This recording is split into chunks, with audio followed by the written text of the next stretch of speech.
আসসালামু আলাইকুম দর্শক। আপনার এনআইডি কার্ড দিয়ে নিবন্ধনকৃত সিম অন্য কেউ ব্যবহার করছে কিনা এটা কেমন করে বুঝবেন আপনি? অন্য কেউ যদি আপনার এনআইডি কার্ড দিয়ে নিবন্ধনকৃত সিম ব্যবহার করে থাকে এটা কিন্তু অনেক বড় বিপদের বিষয়। আজকে আমরা জানব কেমন করে এই সমস্যাটা থেকে মুক্তি পাওয়া যায়। চলুন তাহলে চলে যাই মূল ভিডিওতে।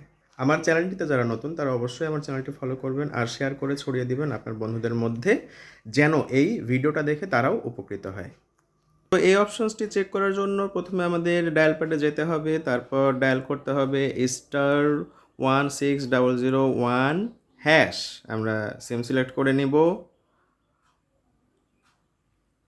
এখানে আপনাদের এনআইডি কার্ডের শেষের 4টা ডিজিটের নাম্বার চাইবে। আমি আমার এনআইডি কার্ডের লাস্ট 4টা ডিজিট দিয়ে দিলাম।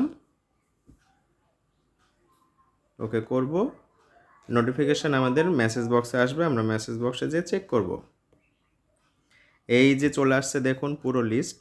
এটা যদি আপনার সবগুলো নাম্বার পরিচিত থাকে তাহলে ওকে।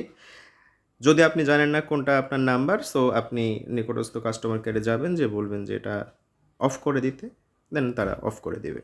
ধন্যবাদ।